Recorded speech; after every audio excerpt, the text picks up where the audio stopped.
एक बार अकबर गहन सोच में थे, ऐसा लग रहा था परेशान हैं। तब एक दरबारी ने उनसे उनकी परेशानी का कारण पूछा। तब अकबर ने बताया, उनके बेटे सलीम को अंगूठा चूसने की एक गंभीर गलत आदत पड़ गई है।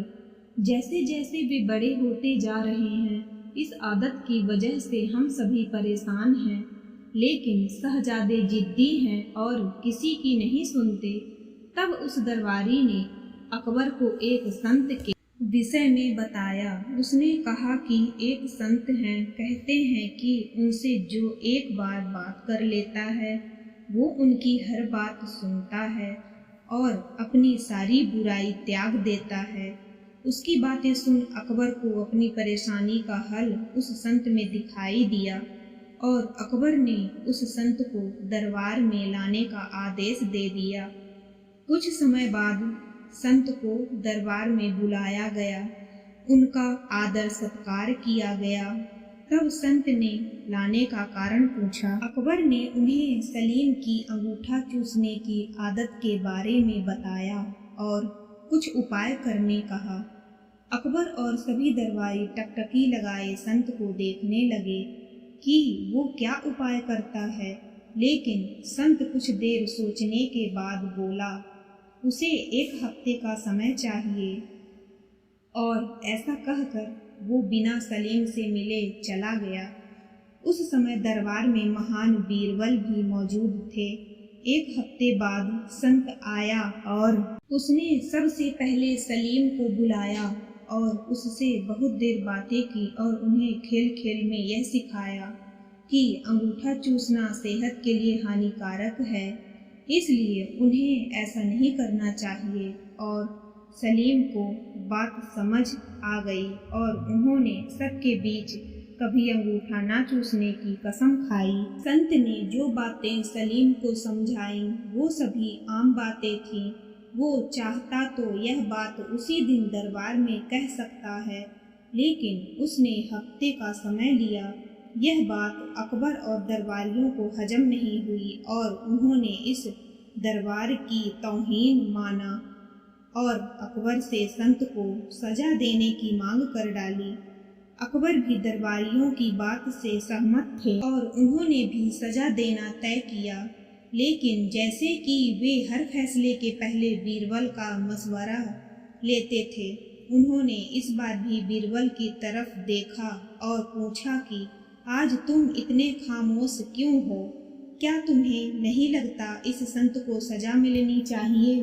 तब बीरबल अपने अंदाज में खड़ा होता है, दरबार के बीच जाकर कहता है कि जहांपनाह, मैं बिल्कुल उल्टा सोच रहा हूँ, इसलिए खामोश हूँ। सभा में हल्ला मचने लगता है। सभी को आश्चर्य है कि उल्टा मतलब क्या?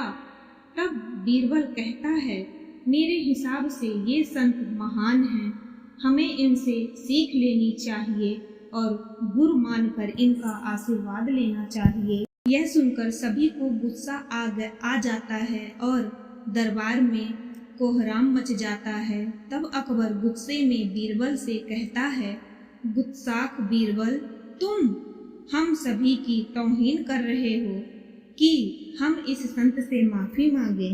तब बीरबल कहता है, जिस दिन संत पहली बार दरबार में आए थे और आप उनसे शहजादे की बात कर रहे थे, तब इनके हाथों में चूने की एक डिबिया थी, जिससे निरंतर चूना निकाल कर वे खा रहे थे।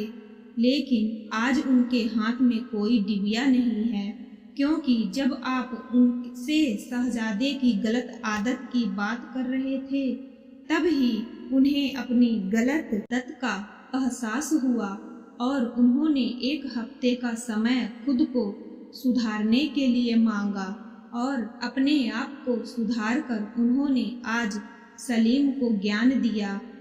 ऐसे लोग बहुत कम होते हैं जो पहले खुद की कमी को देखें और उसे सुधारें। इसलिए मेरे हिसाब से ये एक महान संत हैं। सभी को बात समझ आती है और सभी संत से माफी मांग उनसे आशीर्वाद लेते हैं। किसी को ज्ञान देने अथवा सीख देने से पहले अपने अंतःकरण में अवश्य झांकें कि क्या आप खुद उस ज्ञान के दायरे में जीवन जीते हैं। क्या आप में वे सभी गुण हैं जिसका ज्ञान आप दूसरों को दे रहे हैं। अगर नहीं है तो पहले खुद को सुधारें, फिर दूसरों को ज्ञान दें। और अगर आप खुद सुधर नहीं सकते तो दूसरों को ज्ञान देने का आपका कोई हक नहीं बनता। कहानी अच्छी लगी हो तो चैनल को सब्सक्राइब करें।